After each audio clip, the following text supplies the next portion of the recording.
This is my review of the Who album, Who's Next. It was released in 1971 and produced by The Who and Glenn Johns. So this vinyl copy I got like 2 or 3 years ago for $5 at the record store. My first copy of this album was this CD. I don't remember exactly when I got it. I know it would have been sometime in 2007, probably like winter or spring. Endless Wire was my first Who album. This was my second. When I got Endless Wire, it was basically because like I went to a store that didn't have a very good CD selection, and I wanted to get a Who album, and all they had was Endless Wire and Greatest Hits, so I got Endless Wire. I didn't realize it was just Daltrey and Townsend, and then it was like a later album. So I kind of put it in, and I just didn't really get into it. But it had a live disc with it, and I put that on, and although it wasn't like the greatest live representation of the band, I don't think Daltrey's voice at the time is like pretty rough from what I remember. I haven't watched it in forever, but it had, I think, Baba O'Riley, Behind Blue Eyes, and Won't Get Fooled Again on there, and even in those versions, those songs were kind of able to like get to me. So I went out and found the album with them on there, and I got into this album really fast. I remember just like playing it all the time around when I got it, and it really just made me want to get the rest of their albums. I always think of this album along with like Zeppelin 4. I think kind of because I was into them both around the same time, and they're both kind of held up as like the each respective band's like perfect album. This one for me has kind of held up more in that way. Is like I would put this closer towards the Who's best album than I would put Zeppelin 4 like towards Zeppelin's best albums. And that's really just, I don't know, kind of my personal feelings on the albums, and I think their impact on me and how they got me into each respective band, because like Zeppelin 4, when I got that, it's not really the album that like really made me love Zeppelin, even though I did really like the album. It was much more like Houses of the Holy that really got me into them. So I think that's kind of why I view it that way. But this is really the album that got me really into the Who. So I think I still have a hard time not like putting this up as their best album, even though I don't listen to it as often anymore because I've just heard it so much. But I love the production on this album. I think the band's like playing pretty much at their peak. I mean, I think that they were pretty much there, like, for a while. For me, I guess I'll talk more about this on Quadrophenia, and I kind of probably should be like rambling about it. But yeah, Quadrophenia, not as crazy about the production of that album. I just think this album's a better sounding album, and I think that like Moon was playing better on Tommy and on this album. Not that I think he plays bad on Quadrophenia. I think he plays great on Quadrophenia. I just think that like he's a little more restrained on that album than he is on Tommy in this album, and that could be with to do with what was going on with his like substance stuff, or I kind of feel like it's because of just the stuff they were doing with that album. I know when you like see videos of him playing live.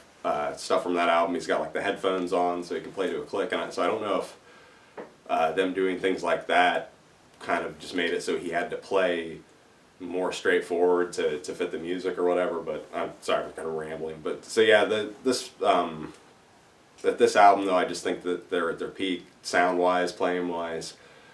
I think the playing on all of the songs is great from like all the members. They add in a bunch of like keyboards and synths and stuff, so this album has a much fuller production than Tommy, which I really like.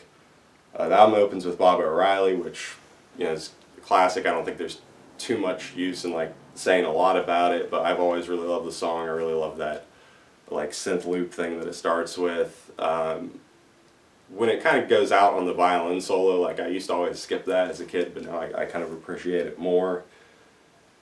Second track, Bargain, another one that's great. Wasn't one of my favorite ones kind of like early on getting into this album, but it's one that's really grown on me. Third track, Love Ain't for Keeping. One of my favorite on here, really love Daltrey's vocal performance on it. There's another version on Odds and Sods that Townsend sings that I just don't like nearly as well. The fourth track, My Wife, is the only Entwistle song on here. Always love that one. Moon's drumming's great. Really catchy, kind of just weird song from Entwistle. The fifth track, The Song Is Over. Really love this one, and it's one that took me a while to get into. But just like the music, it's at that beginning part before Townsend comes in singing, just I don't know, something about it just like gives me this like feeling where I'm just like, wow, this is just amazing. Like it just I don't know, the music in the song really just kind of blows my mind. But love Townsend singing in it and how him and Daltrey like trade back and forth. I think they're both singing really good on this album, and I like when they share vocals like on that song. Sixth track, Getting in Tune. Another one. I've always really liked this one. I really like Daltrey's vocal performance on it. Seventh track, Going Mobile, sung by Pete. This one, kind of lightweight, kind of fun. I think it's the track that most people on here kind of don't like, but I always have really liked it. I think it's really catchy. I think Pete's vocal performance is good, fun. The drumming on it's great. So just a really entertaining song. The eighth track, Behind Blue Eyes. Another one of those songs where not much use saying a lot about it. It's probably a little overplayed. But I just love it. The performance is great. Daltrey's vocal's great. There's a horrible cover version of it. I can't even remember who did it, but it's just like, I always hear it, and it's like every time I hear that, I'm like, oh God, turn this off. It's horrible. Just play the original. It's one of those songs like, why would you cover it? And they covered it with someone who like can't even sing. It's terrible. But the original version, great, a masterpiece. Ninth track, Won't Get Fooled Again. Another one of those songs that's just really overplayed, but I love it. Great performance from the band, great song. That scream Daltrey gives in it is still just great. And so that's the way the album ends, and really strong way to end the album. This CD version has a few bonus tracks. One of them, which is the first bonus track, Pure and Easy, is really great. I feel like it should have been on the album. So yeah, I kind of forgot to mention in the beginning of this, which it's kind of, I mean, like everybody probably knows this already if you're watching this, that this album was supposed to be a rock opera like Tommy. It was supposed to be called Lifehouse, and then it kind of fell apart. And I think Pure and Easy was going to be like the See Me Feel Me of that album, where it was going to like pop up in other songs. In fact, it pops up in, I can't remember if it's The Song Is Over. I believe it's The Song Is Over, either that or Getting in Tune, but it pops up in one of those, and it's great when it does. And the song itself is great. I wish it was on here. Just really catchy. Really love the like drum intro Keith does. And the other bonus tracks, you have Baby Don't You Do It, Naked Eye, Water, Too Much of Anything, I Don't Know Myself, which are all good tracks. There's a lot of live versions of those out there. And then you have an alternate version of Behind Blue Eyes, which is interesting, but I don't feel like it's like super essential or anything. So yeah, who's next?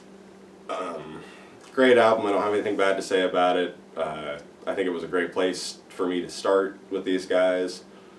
Even though I guess technically it was my second album, but it was the first one I really listened to a lot, so I guess it kind of counts as the first. But yeah, I mean, you've probably heard it. You've probably heard like all these songs on the radio or somewhere, but if you haven't heard it and you're a rock fan, definitely check it out.